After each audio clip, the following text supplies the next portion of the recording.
భారత communist party జాతీయ సమితి పిలుపు మేరకు ఆగస్టు 6 నుండి 14 వరకు ప్రజా చైతన్య యాత్రలో భాగంగా బెల్లంపల్లి పట్టణంలో పట్టణ కార్యదర్శి ఆడే రాజమౌళి అధ్యక్షతన భగత్ సింగ్ విగ్రహానికి, అమరజీవి మాజీ ఎమ్మెల్యే గుండా మల్లేష్ విగ్రహానికి పూలమాలలు వేసి పోరుయాత్రను ప్రారంభించారు.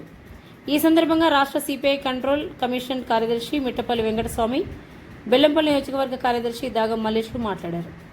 ఈ కార్యక్రమంలో రాష్ట్ర సమితి సభ్యులు బొల్లం పూర్ణిమ, జిల్లా కార్యవర్గ సభ్యులు చిప్ప నరసయ్య, బీకేఎంయు జాతీయ సమితి సభ్యులు అక్కినపల్లి బాబు, బెల్లంపల్లి మండల కార్యదర్శి బొందర లక్ష్మీనారాయణ, తాండూరు మండల కార్యదర్శి కొల్లు బానేష్, భవన నిర్మాణ కార్మిక సంఘం జిల్లా కార్యదర్శి జాడి పోషం, బీకేఎంయు జిల్లా కార్యదర్శి గుండా చంద్రమాణిక్యం, జిల్లా మహిళా సమైక్య అధ్యక్షురాలు బొల్లం సోని, జిల్లా సమితి సభ్యులు డిఆర్ శ్రీధర్, బొల్లం తిలకన్ అంబేద్కర్, రత్నం రాజం, మేకల రాజేశం, మంతెన రమేష్, పిట్ కార్యదర్శులు రత్నం ప్రవీణ్ కుమార్, వడ్డెమల్ల రాజేందర్, లక్ష్మీనారాయణ, జిల్లా ప్రజానాట్య మండలి ఉపాధ్యక్షులు బొంకూరు రామచందర్, నాయకులు జూపాక కుమరయ్య, బండారు శంకర్, అందుగుల రాజేందర్, స్వామి దాసు, కె తిరుపతి, చంద్రయ్య, నర్సింగ్, గుండా శంకర్ తదితరులు పాల్గొన్నారు.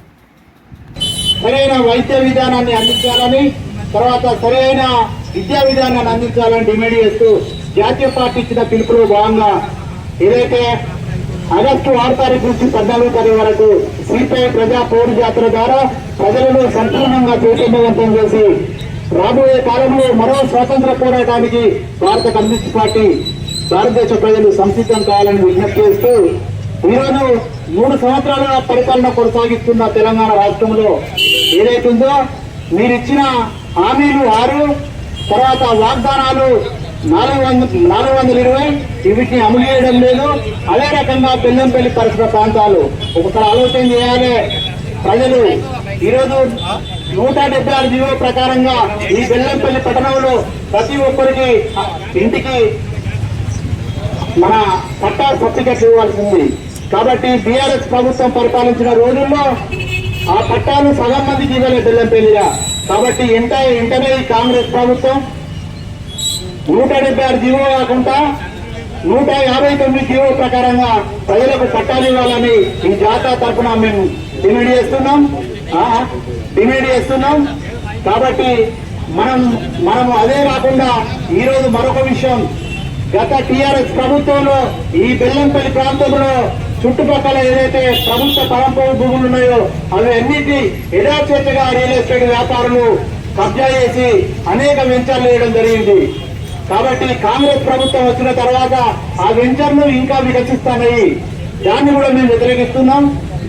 మేము ఈ జాత ద్వారా రేవంత్ రెడ్డి గారికి విజ్ఞప్తి చేసేది ఏంటంటే, మీరు హైదరాబాద్ నగరంలో ఏదైతే హైడ్రా పేరుతోటి అక్కడ కొన్ని ప్రజా సంక్షేమ కార్యక్రమాలు చేస్తుందో అలాంటి హైడ్రాను ఈ బెల్లంపల్లి టౌన్ లో కూడా నెలకొల్పి ప్రజలకు సంక్షేమాలు అందించే విషయంలో రియల్ ఎస్టేట్ దందాను అరికట్టడానికి మరొక ఇక్కడ హైడ్రాను ప్రారంభించాలని ఈ జాతర తరఫున మేము డిమాండ్ చేస్తున్నాం. అలాగే ఈరోజు విద్యాలయాలు కానీ ఈరోజు అనేక పరిస్థితులలో బస్ స్టాండ్ గత సంవత్సరం నుంచి కూడా ఈ బెల్లంపల్లిలో తార్ రోడ్డు చేస్తామనే పద్ధతులు అలా చేసిండ్రు. ఎందుకు అనివార్య కారణాల వల్ల తార్ రోడ్డు కాలేదు. కాబట్టి ఈ రోడ్డు చాలా దీన వ్యవస్థలో ఉంది. ఈ రోడ్డును వెంటనే రిపేర్ చేసి దీన్ని సరైన పద్ధతిలో చేయాలని మేము డిమాండ్ చేస్తున్నాం. ఈ బజార్ ఏరియాలో ప్రతి గల్లీలో కూడా వెహికల్ పోకుండా ప్రజలు పోకుండా ఒక గందరగోళమైన పరిస్థితి ఉంది. కాబట్టి ఈ బజార్ ఏరియాలో గల్లీలన్నింటినీ కూడా పరిపుష్టి చేయాలని, రిపేర్ చేయాలని మేము విజ్ఞప్తి చేస్తున్నాం. అలాగే ఇంకా బెల్లంపల్లిలో ప్రజలు ఎదుర్కొనే నీటి సమస్య కానీ, డ్రైనేజ్ సమస్య కానీ, ఏవైతే మురుగునీరు సమస్య ఉందో అవన్నిటి మీద కూడా రాబోయే కాలంలో భారత కమ్యూనిస్ట్ పార్టీ నాయకత్వంలో దీర్ఘకాలిక పోరాటాలు కొనసాగడం జరుగుతుంది. ఈరోజు రేషన్ కార్డులు ఇవ్వడం లేదు. ఈరోజు అనేక పద్ధతుల్లో చేస్తాము.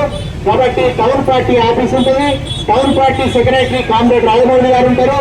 ఇక్కడ బెల్లంపల్లి టౌన్ లో ఏ బస్సులో ఏ సమస్యలున్నా టౌన్ కార్యదర్శికి రిటర్న్ గా రాసిచ్చి ఆ సమస్యల పరిష్కారంలో కమ్యూనిస్ట్ పార్టీ అగ్రభాగం నుండి పోరాడుతుందని ఈ సందర్భంగా తెలియజేస్తూ 100 సంవత్సరాలుగా ఈ కమ్యూనిస్ట్ పార్టీ ప్రజల కోసం పనిచేస్తుంది. ఈ బెల్లంపల్లి ప్రాంతంలో ఈ ఉమ్మడి ఆదిలాబాద్ జిల్లాలో కాకాలు వేరిన కమ్యూనిస్టు నాయకులు, బాంబులతో బసంతారాణి నా సింగరేణి కార్మిక వర్గ ప్రియతమ నాయకులు, అలాగే పోరాటాల ముద్దుబిడ్డ కామ్రేడ్ పోతుగంటి పోచెట్టి గారు, అలాగే పేద ప్రజల పెళ్లిది కామ్రేడ్ గుండా మల్లేష్ గారు, ఇలాంటి మహానుభావులు ఎందరో పోరాటం చేయడం జరిగింది. కాబట్టి మనము వాళ్ళ ఆశయాలను కొనసాగించాలంటే ఖచ్చితంగా వాళ్ళ ఆశయాల పల్లెటిలో భారత కమ్యూనిస్టు పార్టీ, ప్రజా సంఘాలు కూడా పోరాటాలకు సిద్ధం కావాలని విజ్ఞప్తి చేస్తూ ప్రజలు కూడా పెద్ద మనసుతో ఈ జాతాను రాబోయే కాలంలో కమ్యూనిస్టు పార్టీ పోరాటాలకు ప్రజలు చేతనివ్వాలని, దానికి మీ అంతా మద్దతు తెలపాలని విజ్ఞప్తి చేస్తూ ఈ అవకాశం ఇచ్చిన పార్టీ శ్రేణులకు అందరికీ కూడా ధన్యవాదాలు తెలియజేస్తూ సెలవుకుంటున్నాను.